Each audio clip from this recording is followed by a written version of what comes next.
Hello dear students, welcome to the channel. I hope you all are fine and doing well. Today we are going to study chapter 18 from class 5th New Composite Mathematics. Title of the chapter is Concept of Angles.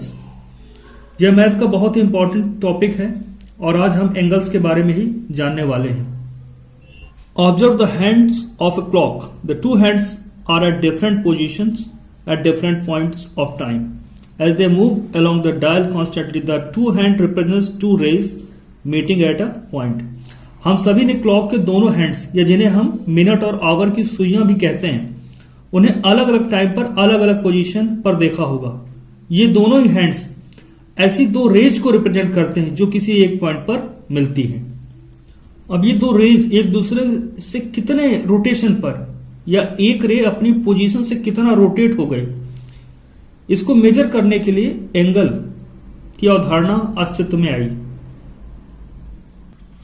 अब यहां पे ओ एक रे है.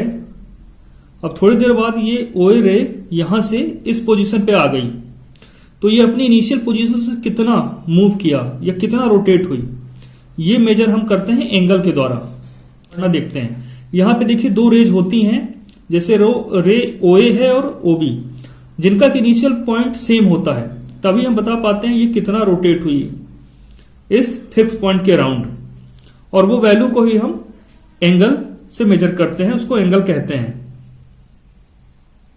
अब angle का symbol क्या होता है, तो ये देखिए इसका सिंबल ये है. और नाम कैसे लिखते हैं, जो दो रेज होती है जो एंगल को बनाती है, जैसे यहां पे ओए रेज है और दूसरी ओबी रे है, इनका कॉमन पॉइंट क्या है ओ, तो एंगल का नाम हम क्या रखेंगे ए ओ बी या बी ओ ए.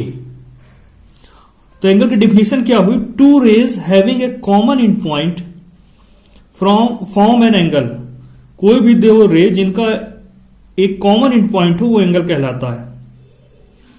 और जो दो रे एंगल बनाती हैं वो कहलाती हैं आर्म्स ऑफ द एंगल. यहां पे ओए और ओबी एंगल की आर्म्स हैं. और जो कॉमन पॉइंट होता है दोनों ही रेज का जो एंगल बनाती हैं, वो पॉइंट कहलाता है वर्टेक्स ऑफ द एंगल, और वर्टेक्स का प्लूरल होता है वर्टिसेस. अब नाम कैसे रखते हैं नेमिंग एन एंगल, तो उसकी आर्म और वर्टेक्स को लेके उसका हम नाम रखते हैं. कई जगह हम जैसे यहां पे देख पा रहे हैं ओए और ओबी एंगल की आर्म्स है, इसलिए इसका नाम ए ओ बी या बी ओ ए इसको हम कह सकते हैं. कई बार हम वर्टेक्स के नाम पे ही एंगल का नाम रख देते हैं, जैसे यहां पे ओ वर्टेक्स है तो हम angle O vertex angle O भी कह सकते हैं इस एंगल को. कई बार इसे नंबर से डिनोट करते हैं, जैसे यहां पे हमने एंगल 1 यहां 1 लिख दिया, इसका क्या नाम है एंगल 1, या किसी भी स्मॉल लेटर से भी हम इसका नाम दे सकते हैं या रिप्रेजेंट कर सकते हैं. तो यहां पे हमने नंबर से नाम दिया है इसका, यहां पे स्मॉल लेटर से दिया है. इसका वर्टेक्स ओ है तो हम इसे एंगल ओ भी कह सकते हैं, या फिर इसकी आर्म्स और वर्टेक्स दोनों को लेते हुए हम नाम देंगे इसका एंगल ए ओ बी या बी ओ ए. सिंबल इसका क्या होता है, ये यहां पर देखिए एक एंगल है, एंगल सी ए बी, दो रेज से बना है ए सी और ए बी. अब इस एंगल के अंदर का जो रीजन है, इसमें जितने भी पॉइंट्स होंगे वो इंटीरियर ऑफ द एंगल कहलाएंगे. जैसे यहां पे आर एक पॉइंट दिख रहा है, और जितने भी पॉइंट इस रीजन के बाहर होंगे वो कहलाएंगे एक्सटीरियर ऑफ द एंगल. जैसे कि एंगल का एक्सटीरियर पॉइंट यहां पर एस है, और जो पॉइंट्स इन रेज में होते हैं उन्हें हम कहते हैं पॉइंट्स ऑन द एंगल. जैसे कि ए हो गया, पी है, बी है, क्यू और सी. अब ये दोनों रेज है, देखिए इसका स्टार्टिंग पॉइंट ये है और इस डायरेक्शन में ये एक्सटेंड हो रही है.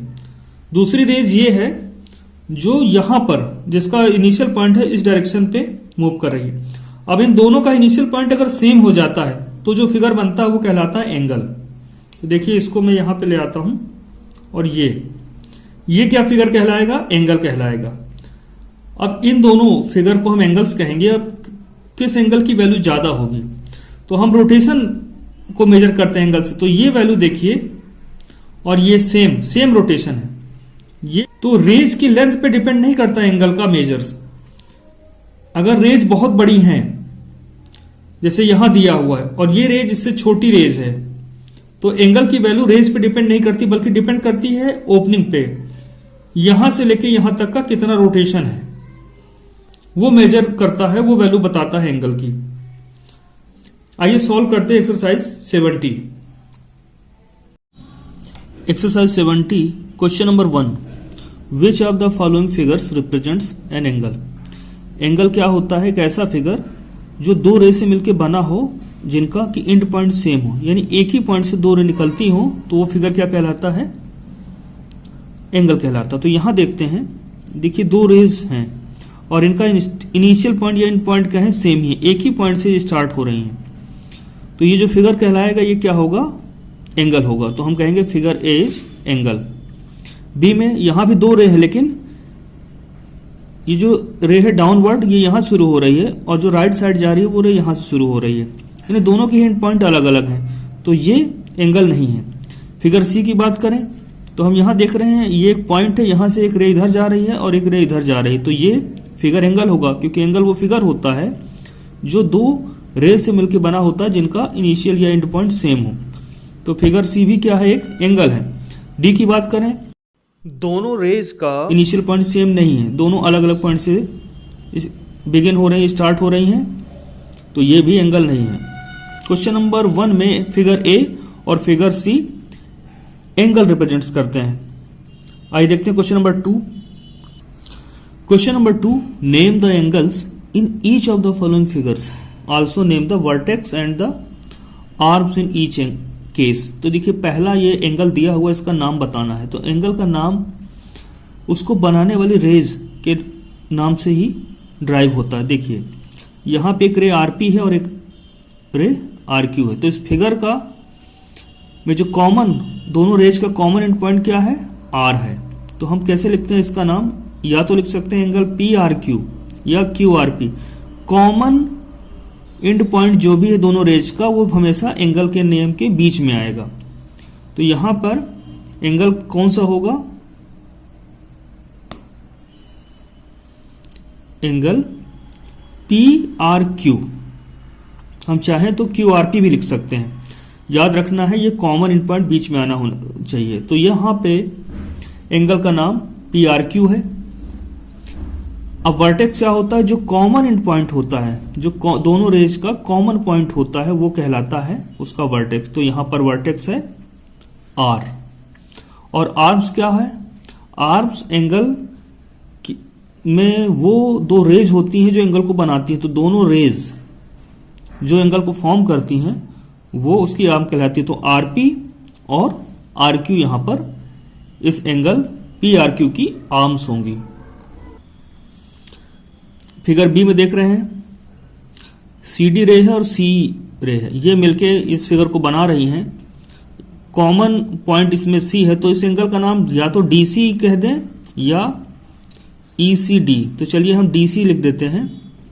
तो एंगल का नाम क्या हुआ? Angle DCE.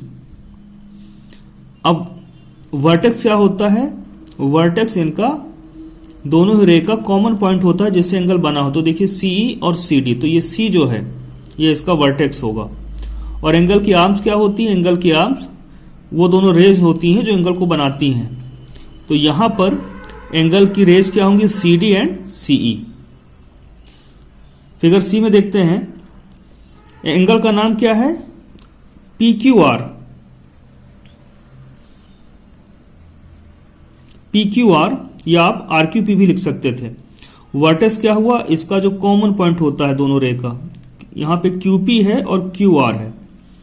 तो एंगल का नाम तो हुआ हमारा पी क्यू आर। यहां पे पी क्यू आर एंगल का नाम है, या हम कह सकते हैं आर क्यू पी।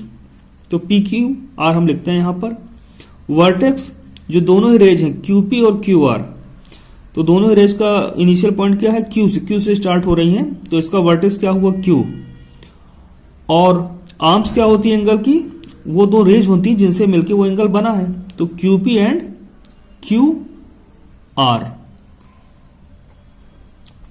डी में देख पा रहे हैं कि ये फिगर जो है दो रेज से बना हुआ है, एम एल और एम एन, यानी दोनों का इनिशियल पॉइंट सेम एम है। तो ये फिगर एक एंगल है और इसका नाम क्या होगा, LMN कह सकते हैं या NML। तो यहां पे लिख लेते हैं LMN। अब इनका कॉमन पॉइंट क्या है, M। दोनों ही रेज का इनिशियल पॉइंट M है, तो ये एंगल का वर्टेक्स कहलाएगा। तो एंगल का वर्टेक्स हुआ M, और इस एंगल की आर्म्स क्या होंगी, वही दोनों रेज जो एंगल को बनाती हैं। तो LM, यहां M से स्टार्ट हो रहा है, ML एंड MN। याद रखिएगा LM नहीं लिखेंगे हम, जिस पॉइंट से रेज स्टार्ट हो रही हैं, जो उसका इनिशियल एंड पॉइंट है उससे। तो ML और MN ये दोनों इसकी आर्म्स होंगे। इस तरह से क्वेश्चन नंबर 2 कंप्लीट होता है। आइए देखते हैं question number 3। Question number 3, how many angles are formed in each of the following figures, name them. तो यहां पर एक फिगर दिया हुआ, इसमें कितने एंगल फॉर्म्स हो रहे हैं हमें ये बताना है। तो पहले में हम देख पा रहे हैं यहां पर 3 एंगल्स हो रहे हैं। अब कैसे, देखिए एक एंगल ये हुआ, छोटा सा एंगल। इस एंगल का आप नाम देंगे OAB। OAB हमेशा वर्टेक्स जो है कॉमन, दोनों रे का जो कॉमन एंड पॉइंट है वो हमेशा बीच में रहेगा जब भी नाम देंगे। दूसरा ये वाला एंगल देख लेते हैं, BAC। ये BAC, तो एंगल BAC हो गया। और तीसरा एंगल आप देखिए, 2 रेज जो हैं AC और AO, इनसे मिलकर बन रहा है ये बड़ा वाला एंगल ये। तो इस एंगल का नाम हम यहां पर लिखने जा रहे हैं OAC। तो इस तरह से फिगर में 3 एंगल्स हुए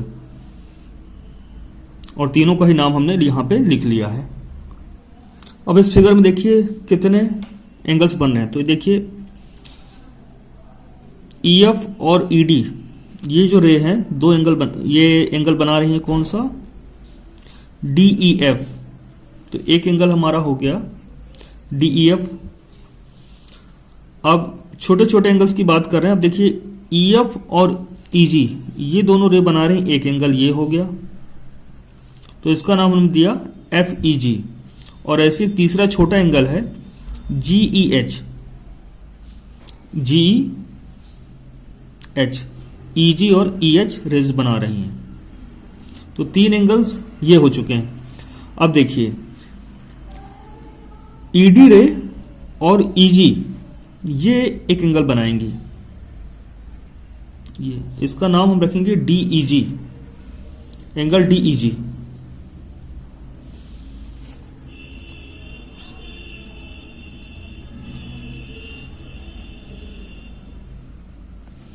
एंगल DEG।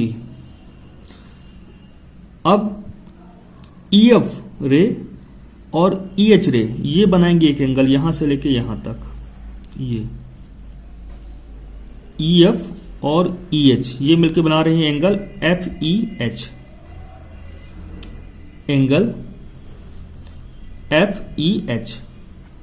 अब एक सबसे बड़ा एंगल बनेगा ED और EH, ये दोनों रेज मिलकर बनाएंगी,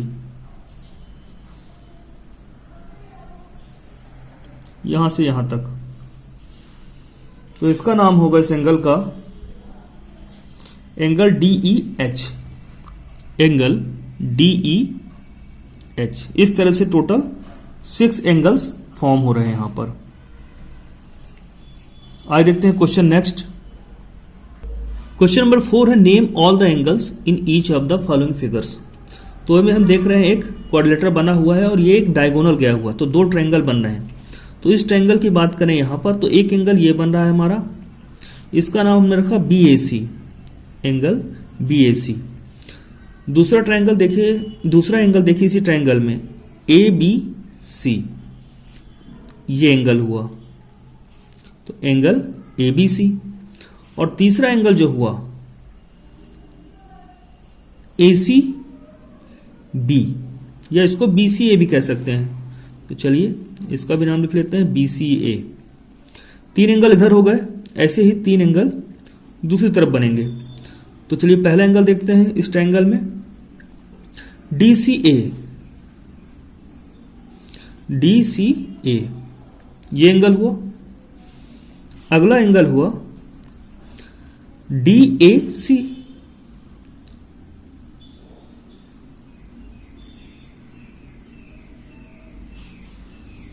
DAC हुआ।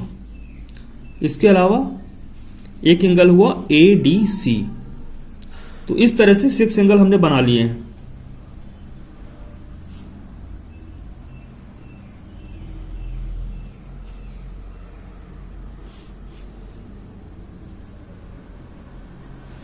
अब इसके अलावा देखिए 2 एंगल और देखिएगा, एक एंगल ये, एक एंगल ये, है ना। तो एक बड़ा सा एंगल ये बन रहा है, ये AB और AD से मिलके, इसका नाम हम लिखते हैं एंगल DAB। DAB। और इसके अलावा एक एंगल बन रहा है DCB। ये रे और ये रे, इनको मिला के एक बड़ा सा एंगल ये बन रहा है, इसका नाम होगा DCB। तो इस तरह से यहां पर कुल 8 एंगल्स बन रहे हैं। आइए देखते हैं फिगर बी में क्या है। बी में यहां पर ट्रायंगल XYZ में एक एंगल बन रहा है ZXY या YXZ, जो भी लिखना चाहे तो ZXY एंगल ZXY। दूसरा एंगल ये बन रहा है XYZ, YX और YZ से बना है, Y बीच में आएगा नेम में, Y, और ये दोनों जो है रेस का XYZ। तो एंगल XYZ हुआ। और तीसरा जो है ये एंगल बन रहा है हमारा YZX। तो इस तरह से 3 एंगल्स बन रहे हैं। यहां पर एक फिगर दिया हुआ है, ये है हेक्सागोन, इसमें 6 एंगल बनते हैं। तो आइए उनका भी नाम लिखेंगे यहां पर। आप कहीं से भी शुरुआत कर सकते हैं एंगल्स की। तो पहला एंगल ये हुआ PQR, दूसरा एंगल QRS, तीसरा एंगल RST, चौथा angle STV, fifth angle TVP, और 6 एंगल जो है इसका यहां पर बनेगा VPQ। जो एंगल में दोनों रेज बनती है, जो कॉमन पॉइंट होता है उसको बीच में रखते हैं, तो ये VPQ। इस तरह से 6 एंगल यहां पे बन रहे हैं। आइए देखते हैं next question. Question 5, in the adjoining figure name the points on the angle. तो देखिए एंगल कौन कौन सी 2 रेज से बना है, OP और OQ। OP और OQ इसकी आर्म है, उस पर कौन कौन से 2 पॉइंट दिए हुए हैं, कितने पॉइंट दिए हैं, M हो गया, P है, D है और Q। तो M, P और O भी एंगल पे ही है, तो MPODQ ये कौन से पॉइंट है ऑन द एंगल। अब in the interior of the angle, तो ये 2 रेज हैं, इसके अंदर जो रीजन है उसमें कौन कौन से पॉइंट हैं इन एंगल्स के अंदर, X, Y, A, N। अब इस एंगल के बाहर सी में दिया in the exterior of the angle, तो ये एंगल इसके बाहर कौन से पॉइंट हैं, तो एक पॉइंट यहां पर हमें Z मिल रहा है, दूसरा पॉइंट यहां पर T मिल रहा है। तो in the exterior of the angle को पॉइंट कौन से, Z एंड T। इस तरह से क्वेश्चन नंबर 5 कंप्लीट होता है और एक्सरसाइज 70 कंप्लीट होती है। इसके बाद नेक्स्ट एक्सरसाइज 71 हम लोग नेक्स्ट वीडियो में देखेंगे। तब तक जो भी पढ़ाया गया उसको रिवाइज करिए और अपना ध्यान रखिए।